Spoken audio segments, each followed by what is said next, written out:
जय श्री राम। मो नाम मधुस्मिता महापात्र। मु दुर्गा बाहिनी जिला कोऑर्डिनेटर हिसाब से कार्य करुच्ची। आज आमर डिसेम्बर 25 तारीख मैं प्रति घरे जो तुलसी माता को पूजा करूँ आज हूँ पूजन दिवस। किंतु भाग्यर विडंबना देखूँ जे आम जी भारत वर्षर जदि 75% लोक निजाए तो आज जब आम पचार आज कौन से आज क्रिसमस डे बोली कहे जोटा कि आमर टोटाली से पूजा आमर नुहे कि से उत्सव भी आमर नुहे।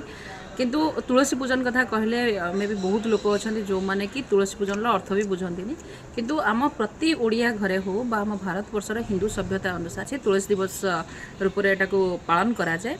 तो मुझे समस्त अनुरोध करी जे आज आम जब क्रिसमस डे पालन करने परिवर्ते जब आम तुलसी पूजन करवा ताल आम हिंदू धर्म को बजाय रखिपर। आमर जो छोट पिला आम घरे अच्छा से किसी संस्कारित हो पारे से दिगरे आमको देखिकी ही से शिखे। तो आम समस्त बड़ मानक अनुरोध करेंगे निज घरे आज तुलसी पूजन करेंगे। जय श्री राम।